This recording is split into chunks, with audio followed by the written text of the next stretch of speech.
ధ్యానపు ఆరాధనకి చేరి వచ్చిన మీ అందరికీ నా హృదయపూర్వకమైన వందనాలు. అందరికీ వందనాలు చెప్పుకుందాం. అందరికీ వందనాలు.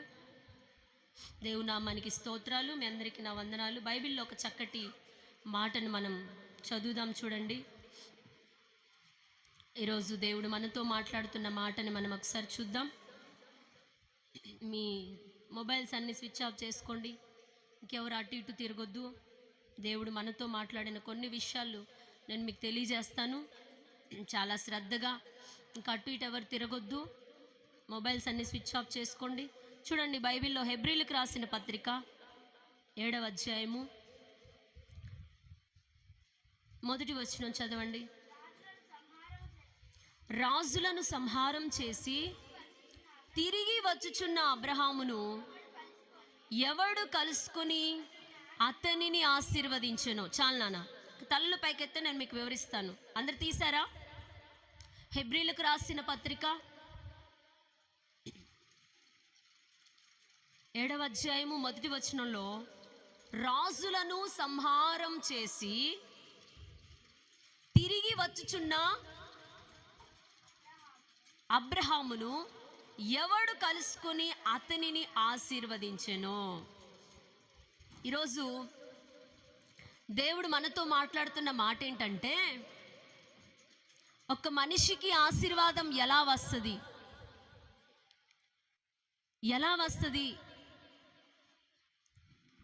ఆ మనిషి చేయవలసినటువంటి పనులేంటి అనే విషయాలు దేవుడు ఈరోజు మనతో మాట్లాడుతున్నాడు.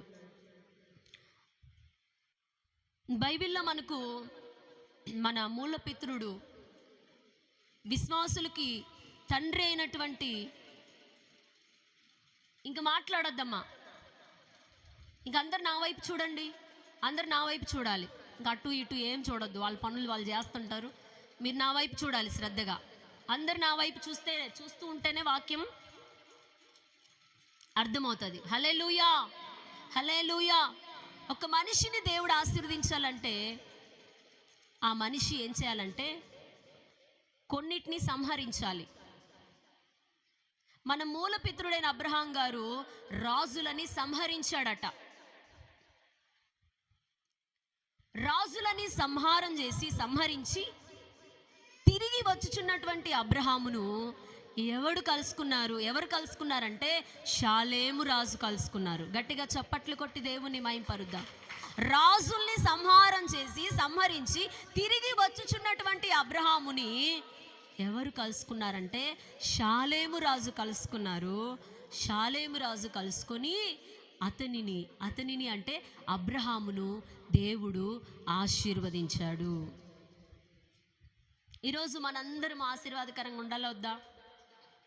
ఉండాలా వద్దా? దీవెనకరంగా ఉండాలి కదా? ఉండాలా వద్దా? అందరం ఆశీర్వాదకరంగా ఉండాలంటే మనము రాజులని సంహరించాలి.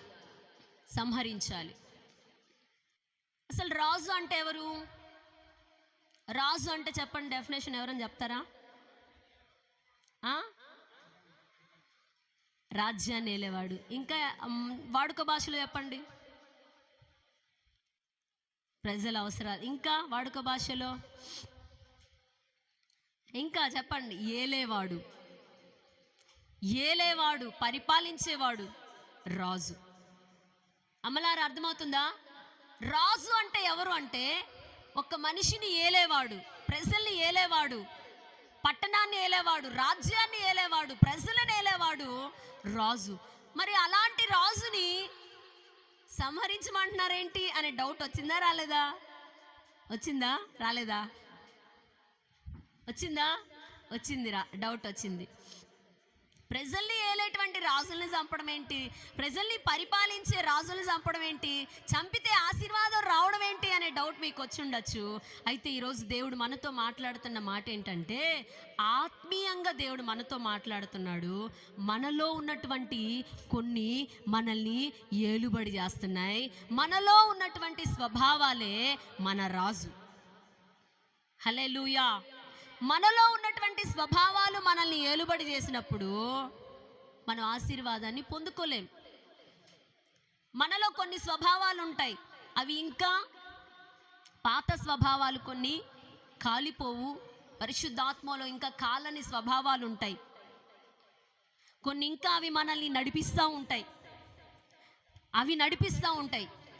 అటువంటి వాటిని మనము సంహరించుకోకపోతే, మనము అంటే వాటిని మనం కాల్చుకోకపోతే మనకి ఆశీర్వాదం రాదు. ఉదాహరణకి నేను కొన్ని విషయాలు మీకు తెలియజేస్తాను. ఆదికాండంలోకి రండి, 4వ అధ్యాయము 6వ వచనం. 4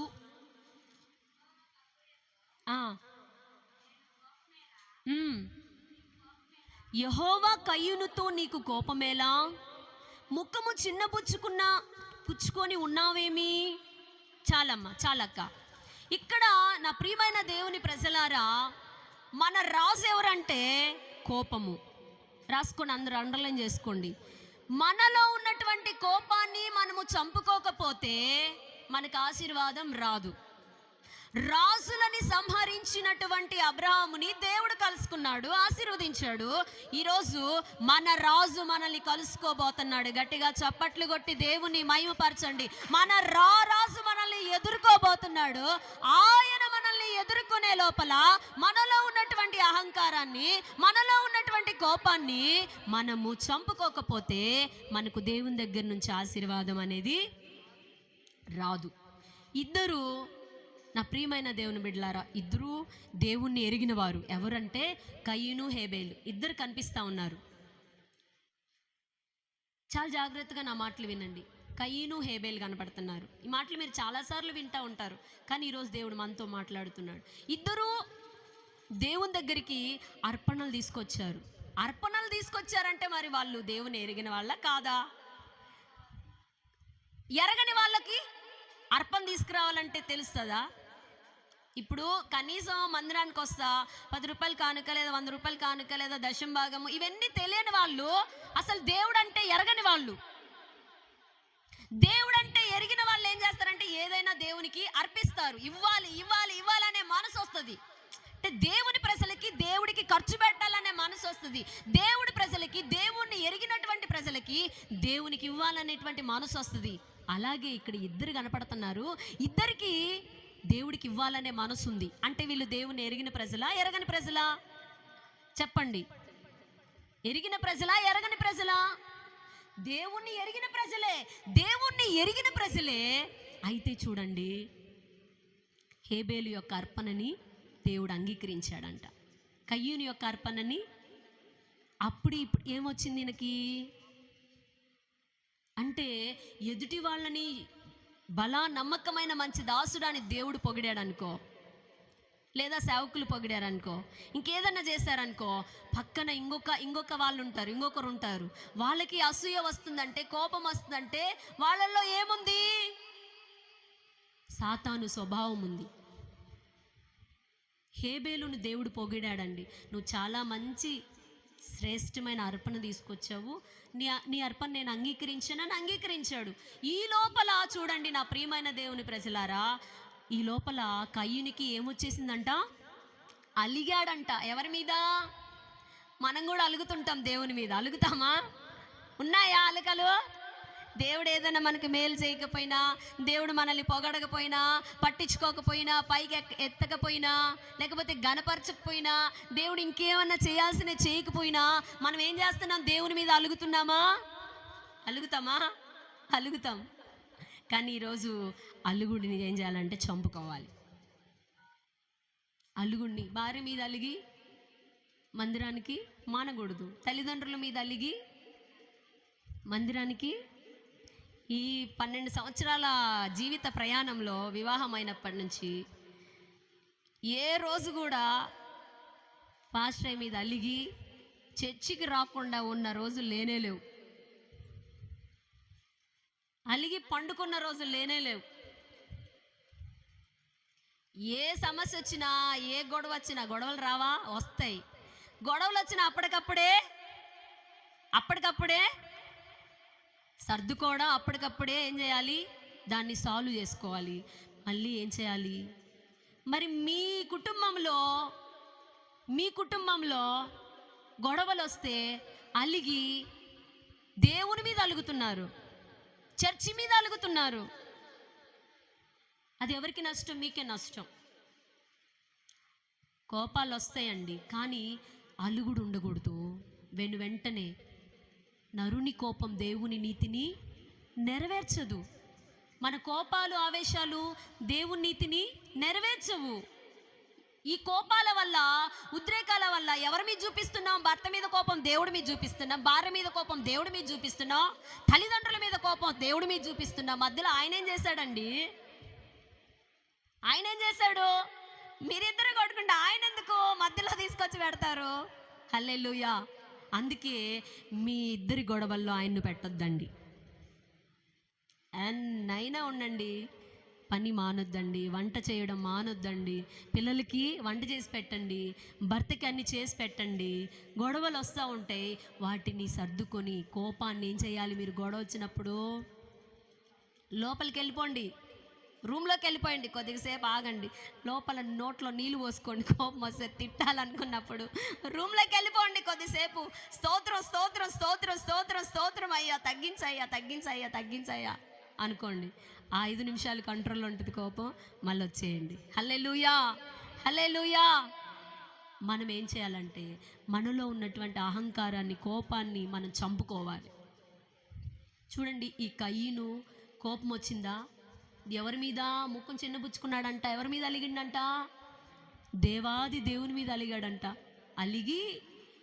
అలిగి పోయి తమ్ముణ్ణి చంపేసే అంత కోపం. చూడండి నా ప్రియమైనది అమ్మలారా, వినండి. కోపం మనలో తీసేసుకోలేదనుకో, జాగ్రత్తగా వినండి. కోపం మనలో తీసేసుకోలేదనుకో, అది ఏమవుతుంది తెలుసా? రోజు రోజుకి పగగా మారుతుంది. పగ ద్వేషం, పగ ఇంకెక్కువ అవుతుంది. అప్పటికప్పుడే తీసేసుకున్నారనుకో, ఎలా ఉంటుంది తెలుసా? లోపల ప్రశాంతంగా ఉంటుంది, అసలు ఏ రోగాలు కూడా రావు. ఏదో నరవాలని ఖర్చేయండి, గాబా గాబా గాబా రే, ఇంకేం పెట్టుకోవద్దండి. మైండ్ ఎలా పెట్టుకోవాలంటే పీస్ఫుల్గా ఉంటుంది. ఈ లోపల పెట్టుకొని, అంటే కొంతమంది అనరు కానీ లోపల ఇప్పుడు ఎవరైనా ఏదన్నా అరిచారనుకో అనరు, వాళ్ళని ఏం అనరు కానీ లోపల బాధపడతా ఉంటారు వాళ్ళని అనలేక. కానీ అనాలంటే అనేయండి, తిట్టాలంటే 4 మాటలు అరచండి, ఇలా చేయకూడదు అలా చేయకూడదు అనేయండి. ఇంక లోపల ఉన్నదంతా కూడా మీరు ఏం చేయాలంటే తీసేసుకోవాలి.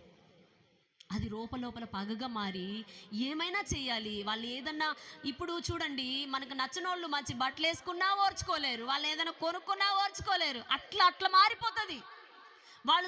వాళ్ళు మంచి పని చేసినా కూడా అది చెడుగానే మారిపోద్ది. ఎందుకో తెలుసా? ఏముంది నీలో? అదే అనమాట. వాళ్ళు ఒకవేళ అది మంచి చేసినా కూడా నీకేం కనపడతా ఉంటుంది? ఆ తప్పుగా కనపడుతుంది. అది రోజు రోజుకి మనల్నే నాశనంలోకి తీసుకెళ్ళిపోద్ది. చూడండి నా ప్రియమైన దేవుని బిడ్డలారా, అలా పగబెట్టుకున్నాడు, వెళ్ళి ఎవరిని చంపేశాడు? తమ్ముడిని చంపేశాడు. ఇక తమ్ముడు రక్తం మొరపెడుతుంది, అయ్యో చచ్చిపోయినాక రక్తము భూమిలోకి వెళ్ళిపోయిన రక్తం ఏసయ్యా అంటుంది. ఈనడా? అందుకే గుర్తుపెట్టుకో, నువ్వు చచ్చిపోయినా నీ రక్తం మూలుగుతుంది. మన దేవుడితో అంత కనెక్ట్ పెట్టుకోవాలి మనం. అర్థమైందా? ప్రాణం, రక్తం అంటే ప్రాణమే. చచ్చిపోయిన తర్వాత కూడా భూమిలోకి వెళ్ళిపోయి అప్పుడు మొరపెడుతుందంట. దేవుడు అడుగుతున్నాడు కయీనుతో, ఏం చేసావు నువ్వు? నీ తమ్ముడు ఎక్కడని అడిగితే, నేనేమన్నా కావాలి అన్నా నా తమ్ముడు ఎక్కడున్నాడో నాకేం తెలుసు? నీ తమ్ముడిని చంపావే, ఆ రక్తం నాకు మొరపెడుతుంది. నువ్వు ఇక నుంచి ఈ భూమి మీద ఇక్కడ ఉండకుండా దేశ దిమ్మరివై తిరుగుదువుగాక అన్నాడు దేవుడు. ఏమైపోయాడంట? కయీను ఏమైపోయాడు? చూడండి నా ప్రియమైన దేవుని బిడ్డలారా, ఆ చిన్న కోపము మన జీవితాల్ని దేశ దిమ్మరులుగా, ఒక్క చోట ఉండడు. ఇంకా దేశ దిమ్మరులాగా ఏంది ఇటు తిరుగుతున్నావు అంటారు. ఒక చోట పని చేశానుకో ఆడుండడు, మళ్ళీ సంసారం ఎత్తి మళ్ళా అక్కడ ఉండడు, మళ్ళీ ఇంకో సంసారం, మళ్ళీ ఇంకొకడ అక్కడ పనిలో ఉండడు.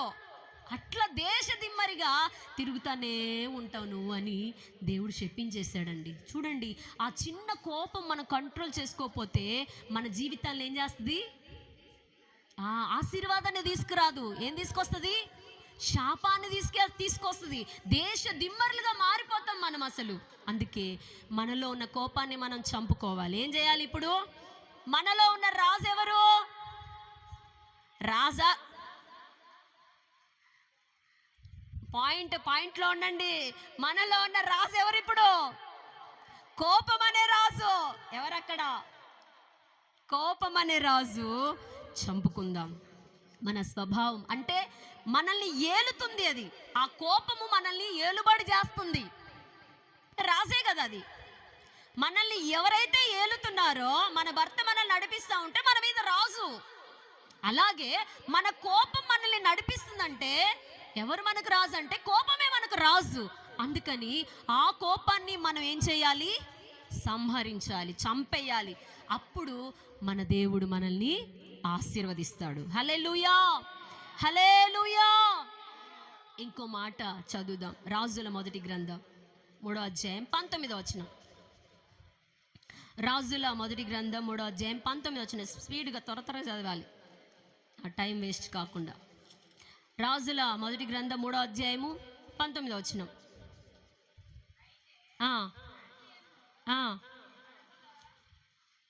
3:19.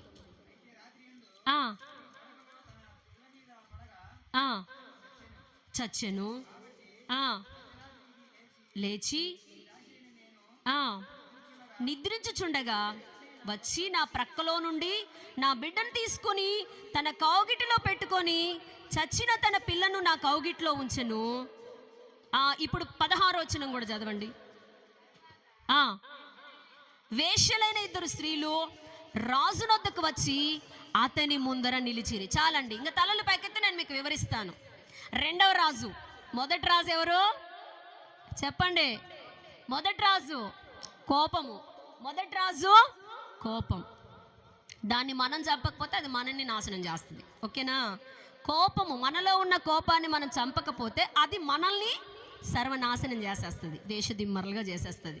అందుకని మనలో ఉన్న కోపాన్ని మనం చంపుకుంటే మనల్ని ఆశీర్వాదకరంగా తీసుకెళ్తుంది. రెండో మాట, ఇక్కడ 2 స్త్రీలు కనపడుతున్నారు. వారెవరంటే వేశ్యలు. 2 స్త్రీలు కనపడుతున్నారు. చాలా జాగ్రత్తగా నా మాటలు వినండి. 2 స్త్రీలకి పిల్లలు పుట్టారు. 2 స్త్రీలకి పిల్లలు పుట్టారు. పిల్లలు పుట్టిన తర్వాత అదే 3వ అధ్యాయము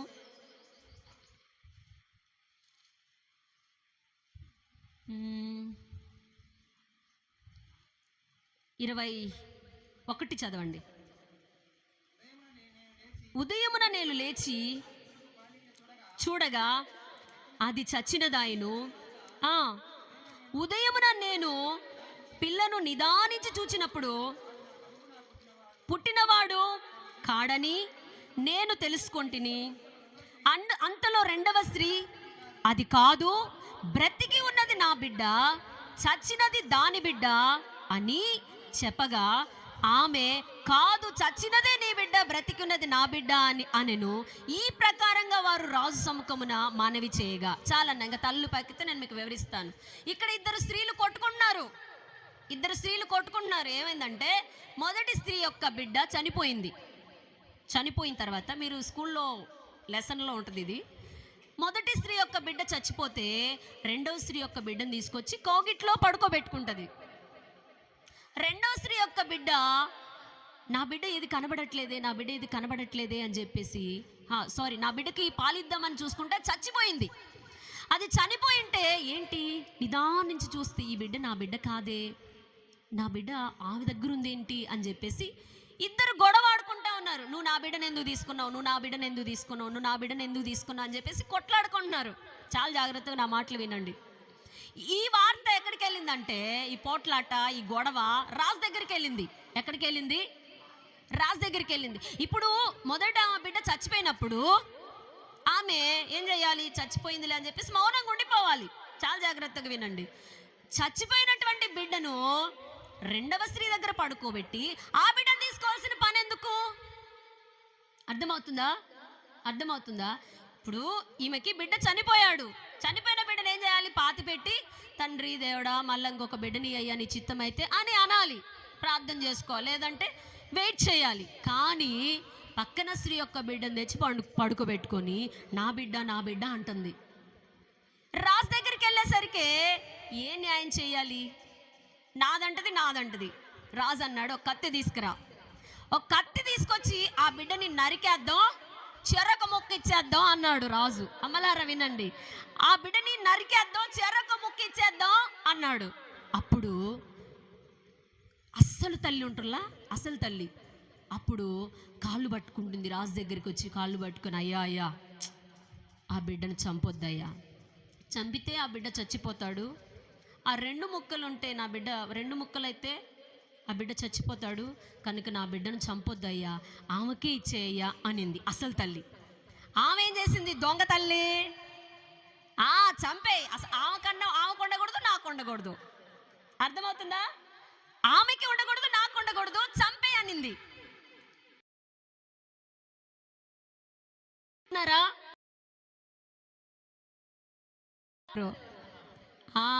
అప్పుడే వచ్చింటదే, చంపొద్దు, నా బిడ్డ ఎక్కడున్నా క్షేమంగా ఉండాలి, ఆమె దగ్గరే ఉన్నాయి అయ్యా, నా బిడ్డ బ్రతికుంటే చాలు, నాకు ముక్కొద్దు. 2 ముక్కలు చేస్తారు కదా, నాకు ఆయుష్ కడుపు తెరుక్కుని దగ్గర ఏడుస్తుంటే అప్పుడు రాజు అన్నాడు, అస్సలు తల్లి ఈమె బిడ్డ ఈమెకి ఇచ్చేయండి. గట్టిగా చప్పట్లు కొట్టి దేవుణ్ణి మహింపరచండి. ప్రైజ్ ద లార్డ్, హల్లెలూయా హల్లెలూయా. మన నీతే మనల్ని ఏం చేస్తుంది? కాపాడుతుంది. మీకు చెప్పనా, ఆంతర్యం చెప్పనా, ఆత్మీయం చెప్పనా, పొరుగువాని సొమ్మేది మనం ముట్టుకోకూడదు. మన పొరుగువారిది ఏది ఆశపడకూడదు. ఈరోజు ఎట్టున్నారు తెలుసా? మీరు బాధపడొద్దండి, నేను ఓపెన్గా చెప్పేస్తా, ఏమైనా బాధపడగాకండి. ఈరోజు ఎట్టున్నారు తెలుసా?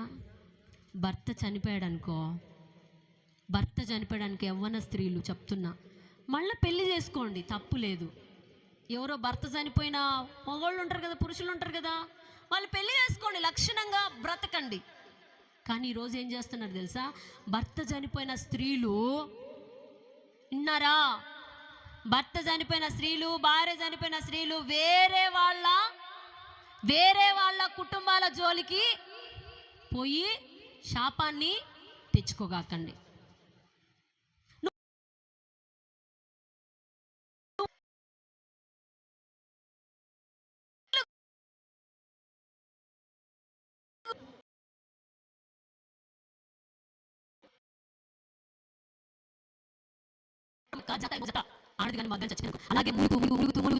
రోజు నా ప్రియమైన దేవుని బిడ్డలారా, ఈమా కొడుకు చచ్చిపోయింది కదా, బిడ్డ చచ్చిపోయాడు, నా బిడ్డ చచ్చిపోయాడు, పక్కన బిడ్డను తీసుకొచ్చి పడుకో, నీ బిడ్డ అవుతుందా?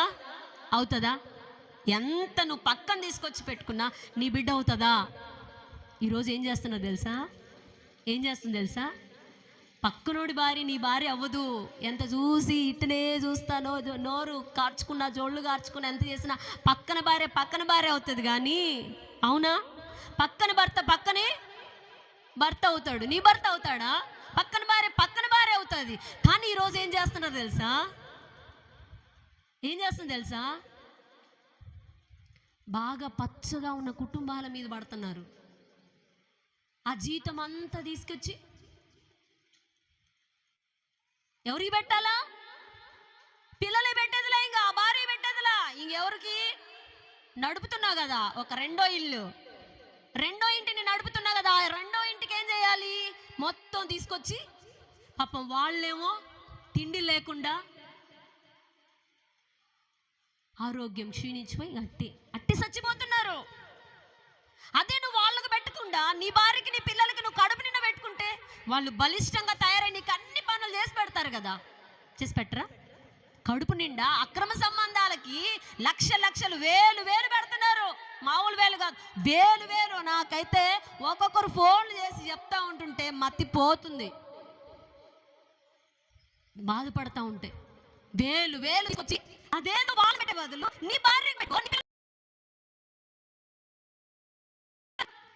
దేవుడు వాక్యం సెలవిస్తుంది, ఈ ఆశను చంపుకోవాలి. ఈ ఆశని పొరుగువానిదేది పొరుగువాని సొత్తు కానీ, ఇల్లు కానీ, పొలం కానీ, గోవు కానీ, మంద కానీ, పిల్లోడు కానీ, భార్య కానీ, ఏది కూడా ఇది మనది కాదు. ఒకవేళ చచ్చిపోయాడా, నీ భర్త చచ్చిపోయాడా, లేకపోతే భార్య చచ్చిపోయిందా, అట్లనే ఉండు, పరిశుద్ధంగా బతుకు. దేవుడా దేవుడా దేవుడా అను. ఉండలేకపోతే పెళ్లి చేసుకో, తప్పు లేదు. ఉండలేకపోతే పెళ్లి చేసుకోవచ్చు. బైబిల్ ఏం చెప్తుంది తెలుసా? భర్త చనిపోతే, భార్య చనిపోతే నువ్వు మళ్ళీ పెళ్లి చేసుకోవచ్చు. హల్లెలూయా. కానీ పచ్చటి కాపురంలో చిచ్చు పెట్టగాకండి. అన్యోన్యంగా మంచిగా బాగా కలకల్లాడుతా పిల్ల పాపలతో మంచిగా సంతోషంగా వెళ్తున్న కుటుంబాల్లో చిచ్చులు పెడితే ఆ శాపం ఉసురు మామూలుగా ఉండదు. నేను చెప్తున్నా, ఆ శాపం ఇప్పుడు రాకపోవచ్చు, ఇప్పుడు హ్యాపీగా ఉండొచ్చు, కానీ వాళ్ళ ఏడుపు ఏదో ఒక రోజు తగలక, వాళ్ళ ఉసురు ఏదో ఒక రోజు తగలక మానదు. ఆ భార్య ఉసురు, ఆ భర్త ఉసురు, ఆ పిల్లల ఉసురు. అర్థమవుతుందా? ఈరోజు స్త్రీలు కూడా అట్టున్నారు, పురుషులు అట్టున్నారు. అందుకనే దేవుడు ఈరోజు ఏం మాట్లాడుతున్నాడు తెలుసా? మన రాజు ఎవరు అసలు? పొరుగువానిది ఏదైతే ఆశపడుతుందో, ఆశపడుతున్నటువంటి ఆ రాజుని ఏం చేయాలి? ఈరోజు ఉంటే ఆ కోరికను నరుక్కో, పెట్టు, కత్తి మీద పెట్టి ఒక్కటే నరుకు. నిన్ను నువ్వు నరుక్కో, కానీ ఆశను నరుకు, ఆ కోరికను నరుకు, ఆ తలంపును నరుకు. ఒకవేళ ఇంకా వివాహం కాకపోతే మంచి శ్రేష్టమైన జీవిత భాగస్వామిని ఇవ్వు తండ్రి అని ప్రార్థన చేసుకోండి. పురుషులు, యవనస్సులైనటువంటి ఆడపిల్లలకి, మగపిల్లలకి నేను చెప్పే మాట ఇదే: వివాహం అయ్యేంత వరకు పరిశుద్ధంగా ప్రభువా అని కనిపెట్టుకొని ఎవరి జోలికి వెళ్ళకుండా. యవనస్సులు ఆంటీల జోలికి పోతున్నారంట. ఇప్పుడు మనకు నవ్వు ఉంటుంది, కానీ నిజంగా ఇది చాలా చెప్పేవాళ్ళు లేక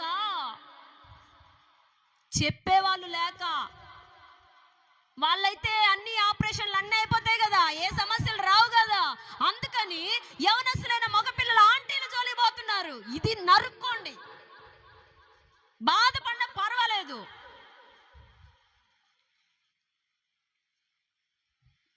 నువ్వు నరుక్కోకపోతే అది నిన్ను నరుకుతుంది. రేపొద్దున అది నిన్ను నరుకుతుంది, ఖచ్చితంగా చెప్తున్నా నేను. నువ్వు నరుక్కోపోతే ఆ మనసులో ఉన్న ఆలోచనని, మనసులో ఉన్న కోరికని, మనసులో ఉన్నటువంటి దాన్ని ఆశని నువ్వు నరుక్కోపోతే రేపొద్దున అదే నిన్ను నరుకుతుంది, నీ జీవితాన్ని సర్వనాశనం చేస్తుంది. నేను చెప్తున్నా, రాసి పెట్టుకోండి. అమ్మ ఇప్పుడు ఎన్ని చేస్తున్నా అక్క, వాళ్ళు బాగున్నారక్క, కొద్ది రోజులు వెయిట్ చెయ్యి. ఆ ఆనందము, ఆ సంతోషము ఎక్కువ రోజులు ఉండదు. సైతానిచ్చే ఆశీర్వాదం ఎక్కువ రోజులు ఉండదు. కొద్ది రోజులు బాగుంటుంది, అది మళ్ళా లాగేసుకుంటుంది, దాని ఊబిలోకి లాగేసుకుంటుంది, నీకు రోగాలు పెడుతుంది. సైతాన్ ఆశీర్వాదం ఇస్తుంది, డబ్బు ఇస్తుంది, అది ఇస్తుంది, ఆశ చూపిస్తుంది, కానీ రోగాలు తెచ్చి పెడుతుంది. ఆ రోగాలు, సినిమా యాక్టర్లు తెలుసా?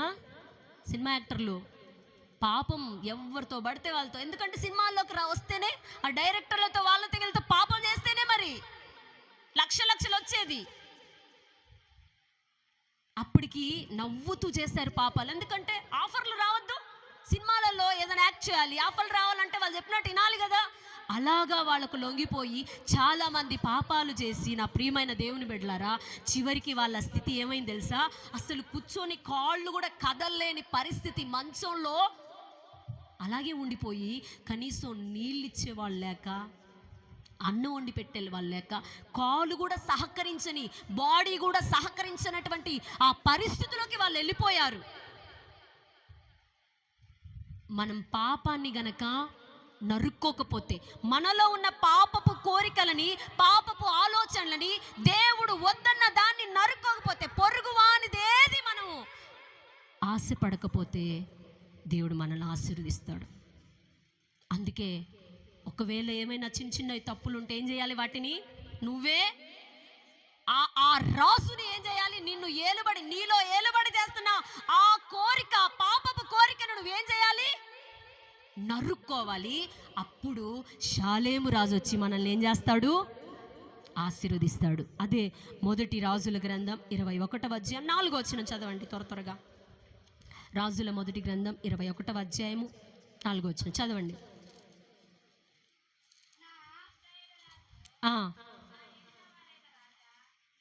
21:4 నీకు ఈయనని ఇజ్రాయేలీయుడైన నాబోతు తనతో చెప్పిన దాన్ని బట్టి ఆహాబు మూతి ముడుచుకునేవాడై కోపముతో తన నగరునకు పోయి మంచం మీద పరుండి ఎవ్వరితోనూ మాట్లాడకయు భోజనము చేయకయు ఉండెను.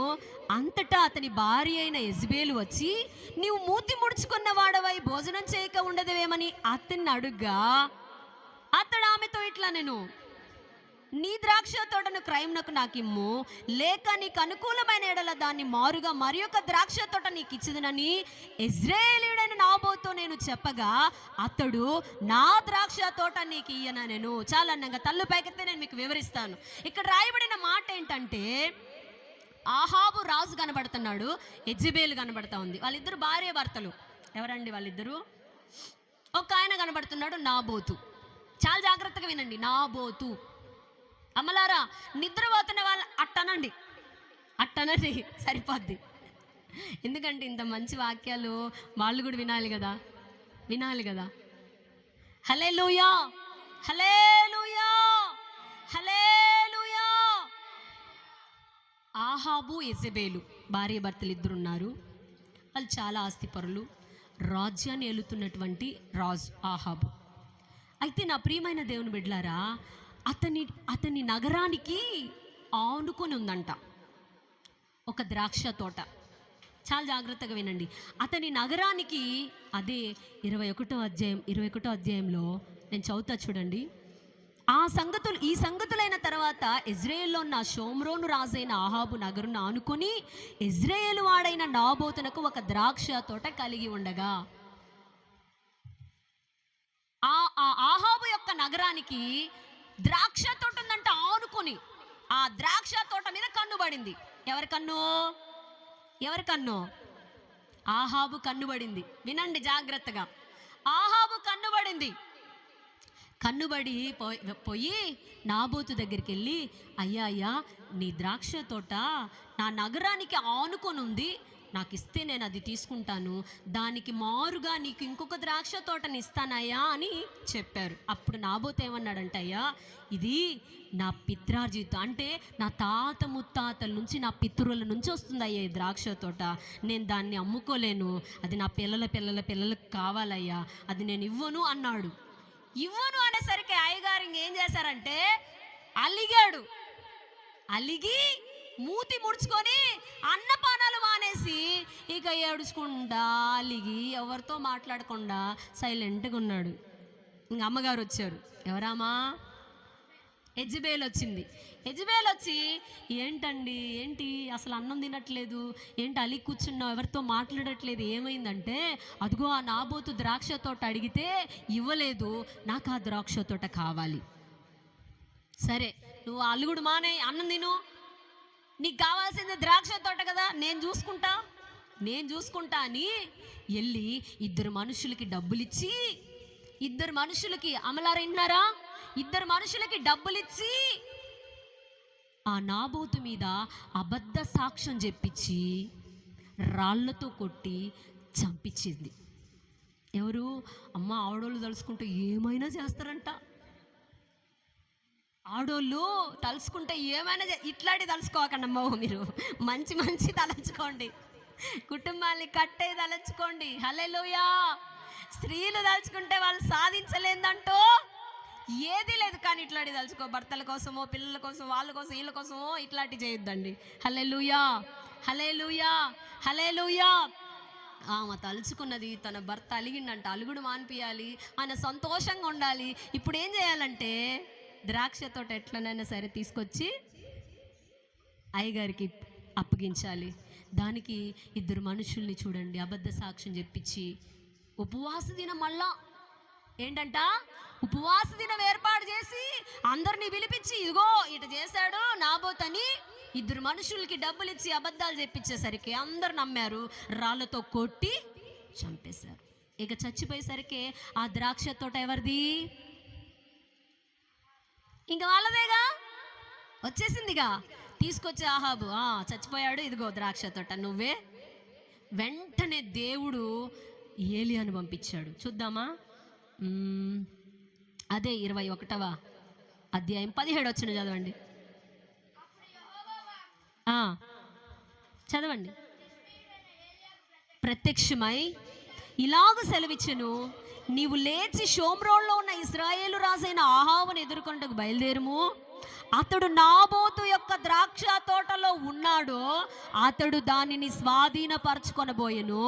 నీవు అతన్ని చూచి ఇలాగున ప్రకటించుము, యెహోవా సెలవిచ్చినదేమనగా, దీన్ని స్వాధీనపరచుకొనవలని నీవు నాబోతును చంపితివి గనక, యెహోవా సెలవిచ్చినదేమనగా, ఏ స్థలమందు కుక్కలు నాబోతు రక్తమును నాకెనో ఆ స్థలమందే కుక్కలు నీ రక్తమును నిజముగా నాకునని అతనితో చెప్పెను.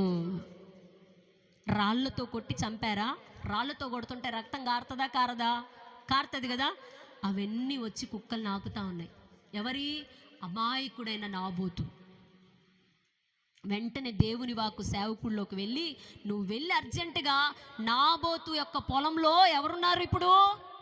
ఆహాబు వచ్చి దాన్ని స్వాధీనపరచుకోబోతున్నాడు, నువ్వు వెళ్ళి మాట ప్రకటించు అని చెప్పగానే వెంటనే అక్కడికి సేవకుడు పరిగెత్తుకుంటూ వచ్చి ఆ ద్రాక్ష తోటలో నిలబడి చెప్తున్నాడు, నీవు ఈ ద్రాక్ష తోట కోసము అమాయకుడైన నాబోతును చంపావు కదా, రాళ్లతో కొట్టి చంపుతా ఉంటే రక్తం కారింది కదా, ఆ కారుతున్న రక్తాన్ని కుక్కలు నాకాయి కదా, అదే కుక్కలు నిన్ను కూడా నాకుతాయి, నీ రక్తాన్ని కూడా నాకుతాయి, అట్టి చచ్చిపోతావు నువ్వు కూడా అని శపించేశాడు, తిట్టేశాడు. దేవుడు చెప్పమని చెప్పేశాడండి.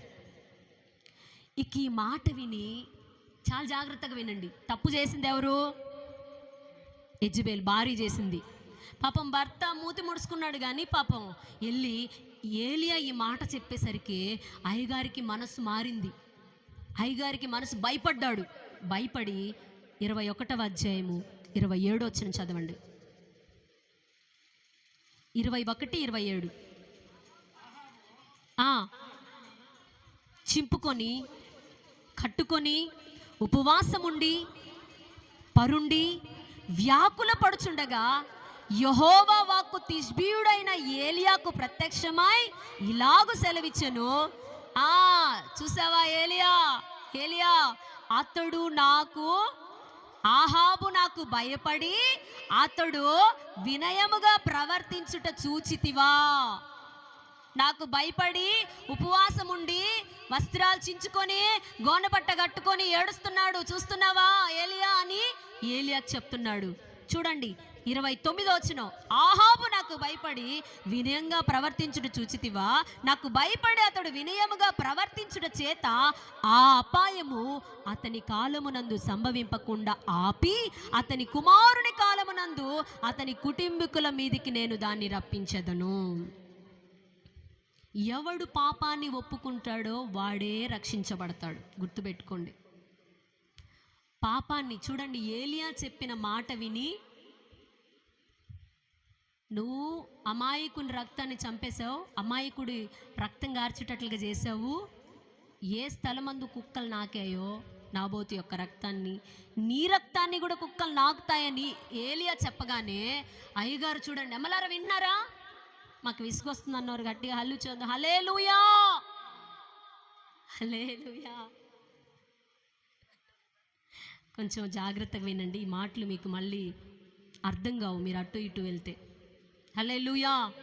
నా ప్రియమైన దేవుని బిడ్డలారా, ఎప్పుడైతే చూడండి ఆహాబు గోనెపట్ట కట్టుకొని తగ్గించుకొని, ప్రభువా నన్ను క్షమించు, నేను ఈ పాపం చేశాను, అది అపరాధం నా మీదకి రాకుండా చెయ్యి ప్రభువా అని తన్ను తాను తగ్గించుకొని క్షమాపణ అడిగాడు.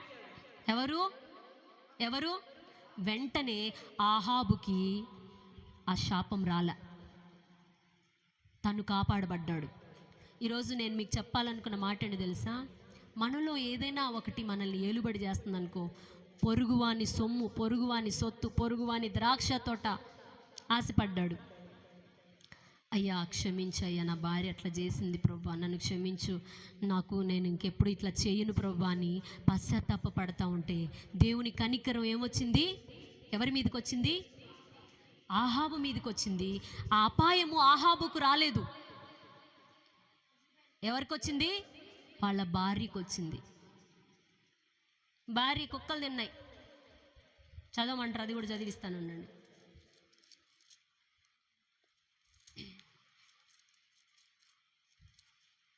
రెండవ రాజుల గ్రంథం 9వ అధ్యాయము.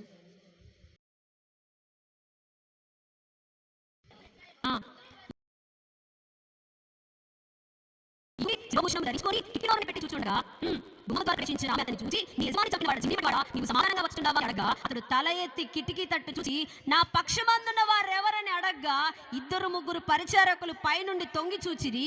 దీనిని క్రింద పడద్రోయుడని అతడు చెప్పగా, వారు దానిని క్రిందికి పడద్రోసినందున దాని రక్తములో కొంత గోడ మీదను గుర్రముల మీదను చిందెను. మరియు లోపల ప్రవేశించి అన్నపానములు చేసిన తర్వాత ఆ శాపగ్రస్తురాలు రాజకుమార్తె గనక మీరు వెళ్ళి దాన్ని పాతిపెట్టుడని ఆజ్ఞ ఇవ్వగా వారు దాన్ని పాతిపెట్టబోయిరి. హల్లెలూయా. అలాగే 36వ వచనం కూడా చదువుతా చూడండి. వారు తిరిగి వచ్చి అతనితో ఈ సంగతి తెలియజెప్పగా అతడు ఇట్లా, నేను ఇది యెజెబెలని ఎవరును గుర్తుపట్టలేకుండా ఇజ్రాయేలు భూభాగమందు కుక్కలు యెజెబెలు మాంసమును తినును. మాంసం ఏం లేదంట, అన్ని తినేసినాయి అంట. ఎవరికి చెప్పింది? ఏలియా ఆ రోజు ప్రవచించాడు. ఏలియా ప్రవచించింది ఎలీషా కాలంలో నెరవేర్చబడుతుంది. యోహు వస్తున్నాడు. యోహు వచ్చి ఆయనను అట్రాక్ట్ చేసుకోవాలని ఆ శిరోభూషణం ధరించి రంగు పూసుకొని మొహానికి ఆకర్షిస్తుంది ఆయన లైన్లో పెట్టుకోవడానికి. దీన్ని ఎత్తి అవతలేయండ్రా అన్నాడు. ఎత్తి అవతలేసేసింది, సచ్చి ఊరుకున్నది. ఆ రక్తం ఆ భూభాగంలో కుక్కలు తినేసినాయి. ఆ మాంసం అంతా కుక్కలు తినేసాయి. ఇవి ఒప్పుకోలేదు. అయ్యగారు ఏం చేశారు? ఆహాబు, అర్థమవుతుందా? మన కోరిక, మన ఇష్టాలు మనం చంపుకోకపోతే అది మనల్ని చంపుద్ది. గుర్తుపెట్టుకోండి. మనలో ఉన్న మొదటి మాట, మనలో ఉన్న కోపం మనం చంపపోతే కోపం మనల్ని చంపుతుంది. పొరుగువానిది ఏదైనా మనం ఆశపడితే అదే మనల్ని చంపిద్ది. పొరుగువాని భార్యని, భర్తని, కొడుకుని, పిల్లల్ని, ఇంకేనా. ఆ తర్వాత పొలం కూడా ఏంటంట ఇప్పుడు పొలము అంటే పొరుగువాని సొత్తు మనం ఏది ఆశపడినా కూడా అదే మనల్ని ఏం చేస్తుంది?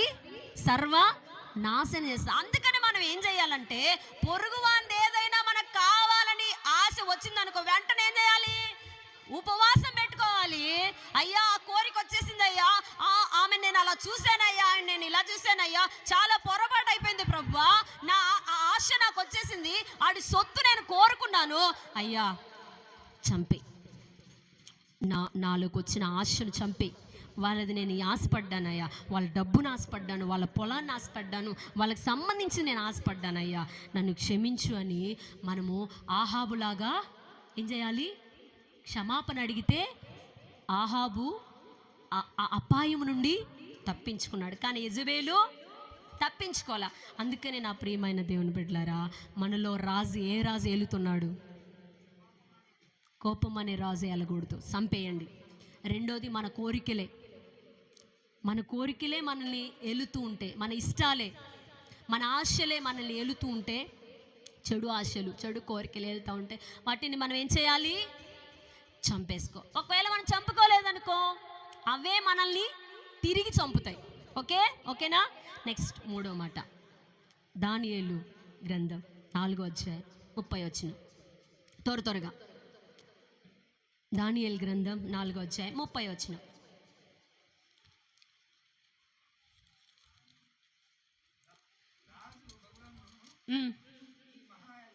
ఈ మహా విశాల పట్టణము నా బలాధికారమును నా ప్రభావ ఘనతను కనపరచుటకై నా రాజధాని నగరముగా నేను కట్టించినది కాదా అని తనలో తాను అనుకొనెను. చాలన్నా, ఇంకా తలపైకైతే నేను మీకు వివరిస్తాను. ఇక్కడ రాజు కనపడుతున్నాడు, బబులోన్ రాజు, నెబుకద్నెజర్ రాజు. అమ్మలారా ఇంకా తల్లు పైకెత్తండి, అందరు తల్లు పైకెత్తండి, నా సైడ్ చూడండి. ఇక్కడ ఒక రాజు కనబడుతున్నాడు. ఆ రాజు ఏం చేశాడు తెలుసా? ఒక పట్టణాన్ని కట్టించాడు, నగరాన్ని కట్టించాడు. కట్టిస్తూ అంటాడు, నేను ఆ మాట చదువుతాను, చాలా జాగ్రత్తగా వినండి. రాజు బబులోనును ఈ విశాల పట్టణము నా బలాధికారం. ఈ పట్టణము నా బలాధికారము, నా ప్రభావ ఘనతను కనపరచుటకై నేను కట్టించిన నా రాజధాని నగరం ఇది. ఏదిది? నా రాజధాని నగరం ఇది. నేను కట్టించిన మహాపట్టణం ఇది. నేను కట్టించిన విశాలమైన పట్టణం ఇది. నేను నాటిన తోటిది. నేను నాటిన కొమ్మిది అని ఏం చేస్తున్నాడంట? లోపల గర్వపడుతున్నాడట. ప్రౌడ్, అతిశయం. నాలాగా ఎవరు చేస్తారబ్బా? నేనంటే ఏమనుకున్నావు? నేను ఒక పట్టణాన్ని కట్టించా. అబ్బా, ఆ పట్టణము నన్ను చూపిస్తుంది. అది నా బలాన్ని చూపిస్తుంది, నా ప్రభావాన్ని చూపిస్తుంది. అది నేను అనేటువంటి బాగా గర్వం వచ్చేసింది. అమ్మలారా వినండి, చాలా జాగ్రత్తగా వినండి. నేను నా నా అనేటువంటి ఇది నా సామ్రాజ్యం, ఇది నా రాజ్యం, ఇది నాది అని విర్రవీగుతా ఉన్నాడు. మనకు కూడా ఉందా అట్లాంటిది ఏదైనా? అంటే మనం ఏదన్నా కొంచెం చేసినప్పుడు, ఏదన్నా మంచిగా ఇల్లు కట్టినప్పుడు, పెళ్లి చేసినప్పుడు, ఏదన్నా ఉద్యోగం సంపాదించుకున్నప్పుడు, లేకపోతే ఇంకేదన్నా ఒక మంచి పని చేసినప్పుడు నేను విన్నారా మా అందరికీ మాట? నాతో కూడా, నాకు కూడా, నాతో సహా నా సామ్రాజ్యం ఎట్లుందబ్బా, నా ఊరు ఎట్లుందబ్బా, నేను నాటిన తోట ఎట్లుందబ్బా, నేను కట్టిన ఇల్లు ఎట్లుందబ్బా, నాది అబ్బా సూపర్ అని మెడిసిపడుతున్నాడంట. తనకు తాను హెచ్చించుకుంటున్నాడంట. తను కట్టిన దాని గురించి, తను నాటిన దాని గురించి, తను చేసినటువంటి పరిచర్య గురించి అయినా ఏదైనా సరే తను చేసిన దాన్ని బట్టి అతిశయపడుతున్నాడంట. ఎప్పుడైతే అతిశయపడ్డాడో వెంటనే చూడండి, అదే 4వ అధ్యాయము 21వ వచనం చదవండి. 4:31 ఈ మాట ఉండగా ఆకాశము నుండి ఒక శబ్దం వచ్చును. ఏదనగా, రాజుగు నెబుకద్నెజరు, ఇదే నీకు ప్రకటన, రాజ్యము నీ యొద్ద నుండి తొలగిపోయెను. ఆ మాట నోట్లో నుంచి ఎప్పుడైతే బయటకు వచ్చిందో, ఇదిగో నెబుకద్నెజరు, ఇదే నీకు ప్రకటన, నీ రాజ్యము నీ యొద్ద నుండి తొలగిపోతుంది. నువ్వేం చేస్తావు తెలుసా? 7 సంవత్సరాలు పశువులాగా గడ్డి మేస్తావు. పశువుల గోర్లు వస్తాయి, పశువు మనసు వస్తుంది. పశువులాగా ఎండకెండుతావు, వర్షానికి తడుస్తావు, పశువులాగా బ్రతుకుతావు. ఎన్ని సంవత్సరాలు? 7 సంవత్సరాలు బ్రతుకుతావు. అమ్మలారా వింటారా? 7 సంవత్సరాలు ఒక పశువులాగా బ్రతుకుతావు. 7 సంవత్సరాలు అయిపోయిన తర్వాత అప్పుడు నీకు మానవ మనసు వస్తుంది. ఈరోజు నేను మీకు చెప్పాలనుకున్న 3వ రాజు ఏంటంటే, మనలో ఉన్న అహాన్ని మనం చంపుకోకపోతే గర్వాన్ని నేనెంత పరిచయం చేస్తా బా అని పక్కన నువ్వు మిడిసిపడ్డావా, వెంటనే నీకేమొస్తుంది? ఆ గర్వమే నిన్ను తింటది. నాశనానికి ముందు గర్వం నడుస్తుంది, పడిపోవడానికి ముందు అహంకారమైన మనస్సు నడుస్తుంది. ఈరోజు మీరు ఏ విషయంలో మిడిసిపడుతున్నారో, గర్వపడుతున్నారో, అదే నిన్నేం చేస్తుంది? నువ్వు చంపకపోతే, నీలోకి వచ్చిన గర్వాన్ని నువ్వు చంపపోతే అదే నిన్ను చంపిద్ది. 7 సంవత్సరాలు అరణ్యంలోకి వెళ్ళిపోయాడు. ఎండకెండి, పశువు ఎట్లుంటుంది? గడ్డి తింటది, ఎండకెండుతుంది, అట్లాగా 7 సంవత్సరాలు తన రాజరికాన్ని పోగొట్టుకున్నాడు. రాజులాగా టేబుల్ మీదకి వచ్చిండా, ఎవరక్కడ? జ్యూస్, ఆహారం, మంచి భోజనం డైనింగ్ టేబుల్ మీద, అన్ని ఆర్డర్ అలా ఇవ్వగానే వచ్చేస్తాయి. కానీ ఈరోజు ఏం చేస్తున్నాడు అయ్యగారు? అడవిలో గడ్డి మేస్తున్నాడు. ఈరోజు నీకు వచ్చిన దాన్ని దేని బట్టి నువ్వు గర్విస్తున్నావో, నీకున్న దాన్ని, కలిగిన దాన్ని బట్టి, డబ్బును బట్టి, అందాన్ని బట్టి, హోదాని బట్టి, పదవిని బట్టి, ఇంటిని బట్టి, పొలాన్ని బట్టి, నీ ఆస్తిని బట్టి, పేరు ప్రఖ్యాతులను బట్టి, నీకు ఇచ్చిన ఆరోగ్యాన్ని బట్టి నువ్వు అతిశయపడితే రేపొద్దున అదే అతిశయం నిన్ను తినేస్తుంది. దేన్ని బట్టి అతిశయిస్తావో అది నిన్ను తినేస్తుంది. అందుకే ఏం చేయాలో తెలుసా? ఎప్పుడైతే నేనేమనుకున్నావు, నేను ఎట్ట పాట పాడతాను అనుకున్నావు, నేను ఎట్లా పరిచయం చేస్తాను, ఎట్ట ప్రార్థన చేస్తాను తెలుసా, నేనంటే ఏమనుకున్నా అని వచ్చిందనుకో, వెంటనే నువ్వు ఉపవాసం పెట్టుకొని ఆ కోరిక, ఆ ఆలోచన నరుక్కోకపోతే, చంపుకోకపోతే అదే నిన్ను చంపిద్ది. గుర్తుపెట్టుకోండి, ఏ విషయమైనా. 1,00,000 రూపాయలు రాగాలి నేను ఆగట్లేదా, నిలబడట్లేదా? 1,00,000 రూపాయలు రాగాలి నిలబడట్లేదా? నీ ఇష్టం. నువ్వు నిలబడకపోతే అది నిన్ను చంపిద్ది. 1,00,000 ఎన్ని రోజులు ఉండవు, కోటే ఉండదు, 10 కోట్లే ఉండవు. అందుకే ఎంత డబ్బు వచ్చినా ఏమున్నాను అణిగి మణిగి ఉండకపోతే ఇదిగో నెబుకద్నెజర్ లాగా అడవుల పాలు కావాల్సి వస్తుంది. హల్లెలూయా. ఇక 7 సంవత్సరాలు అయిపోయిన తర్వాత అయ్యగారికి మానవ మనసు వచ్చింది. అప్పుడు ఒక్క మాట మాట్లాడతాడు. ఆ ఒక్క మాట నేను చదివించి ముగిచేస్తాను. 37 వచనం, 4:37. ఈలాగు నెబుకద్నెజర్ నేను పరలోకపు రాజు యొక్క కార్యములన్నీయు సత్యములను ఆయన మార్గములు న్యాయములై ఉన్నవనియు గర్వముతో, అందరి మాట, ఈ మాట అందరు అండర్లైన్ చేసుకోండి, గర్వముతో నటించు వారిని ఆయన అనపశక్తుడనియు ఆయనను స్తుతించుచు కొనియాడుచు గణపరచుచున్నాను. ఏమన్నాడు చివరికి? గర్వంగా నేను ప్రవర్తించాను, ఆయన నన్ను ఏం చేశాడు? 7 సంవత్సరాలు బాగా అణిచేశాడు. కాబట్టి గర్వంగా ప్రవర్తించేవారు ఎవరైనా సరే వాళ్ళని ఏం చేస్తాడు? దేవుడు అనుస్తాడు. అందుకని నేను అణచబడ్డాను, ఈరోజు నేను దేవుణ్ణి స్తుతిస్తున్నాను. హల్లెలూయా. నా ప్రియమైన దేవుని బిడ్డలారా, నీలోకి ఏదో ఒక రోజు గర్వం వస్తుంది ఖచ్చితంగా. ఆ గర్వాన్ని ఉపవాసం పెట్టుకొని నువ్వే నరికేసుకో. హల్లెలూయా.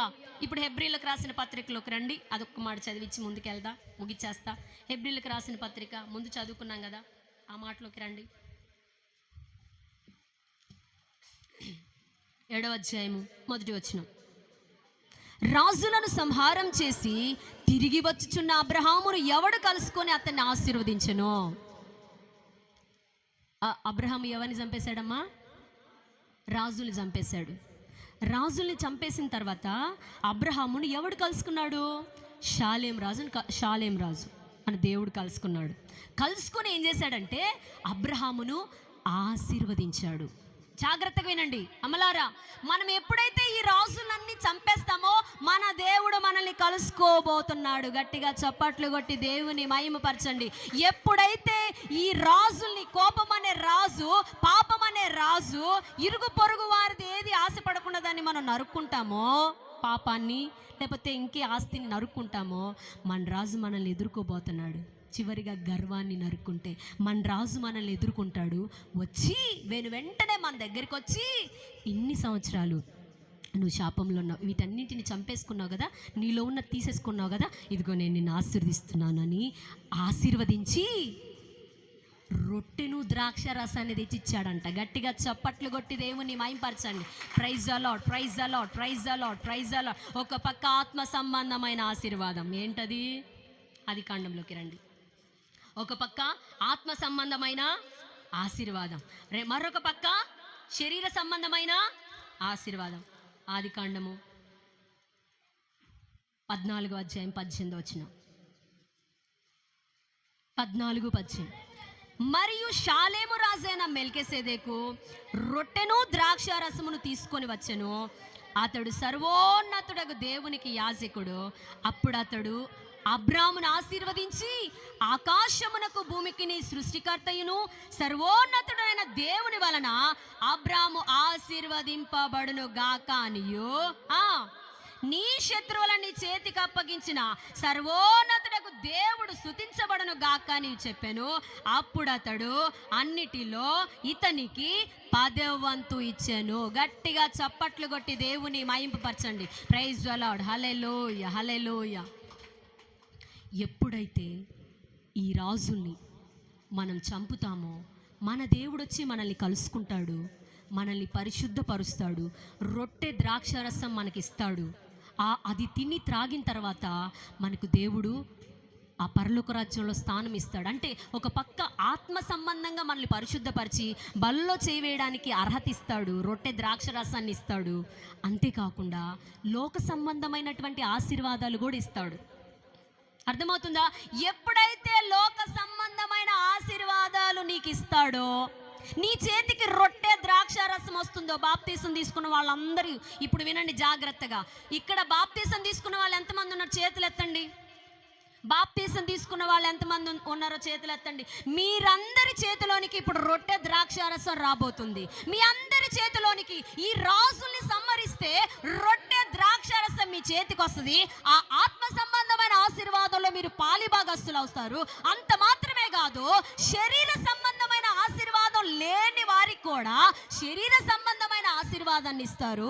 నీ ఆశీర్వాదం వచ్చినప్పుడు అన్నిటిలో, నీకొచ్చిన ప్రతి ఆశీర్వాదంలో, గుర్తుపెట్టుకోండి, నీకొచ్చిన ప్రతి ఆశీర్వాదంలో నువ్వేం చేయాలి? ఇప్పుడు రాదు మాట. ఏం చేయాలి? వచ్చిన ప్రతి దాంట్లో నీ ఆశీర్వాదం ఏదొచ్చినా, గోవైనా, మందైనా, మేకైనా, ఫస్ట్ కొడుకైనా, సెకండ్ కొడుకైనా, థర్డ్ కొడుకైనా, మేకైనా, ఇంకేంటి నీకు ఎక్కడి నుంచి రాబడొస్తుందో అన్నిటిలో 10వ వంతు తీసుకొచ్చి ఎక్కడ ఇవ్వాలి? షాలేము రాజుకి ఇచ్చాడు. ఎవరిచ్చారు? షాలేము రాజుకు అబ్రహాం ఇచ్చాడు. ఈరోజు మీరందరు ఇక్కడ షాలేం రాజు ఒక దైవ సేవకుని పెట్టాడు మీ అందరి కొరకు. దేవుడు ఇక్కడ లేడు. మీరందరూ రాజుల్ని సంహారం చేయండి. రాజుల్ని చంపిన తర్వాత మిమ్మల్ని కలుసుకుంటాడు రాజు. మిమ్మల్ని, మీ స్వభావాలను చంపుకున్న తర్వాత రాజు మిమ్మల్ని కలుసుకుంటాడు. మిమ్మల్ని కలుసుకున్న తర్వాత మీకు రొట్టె ద్రాక్ష రసాన్ని ఇస్తాడు.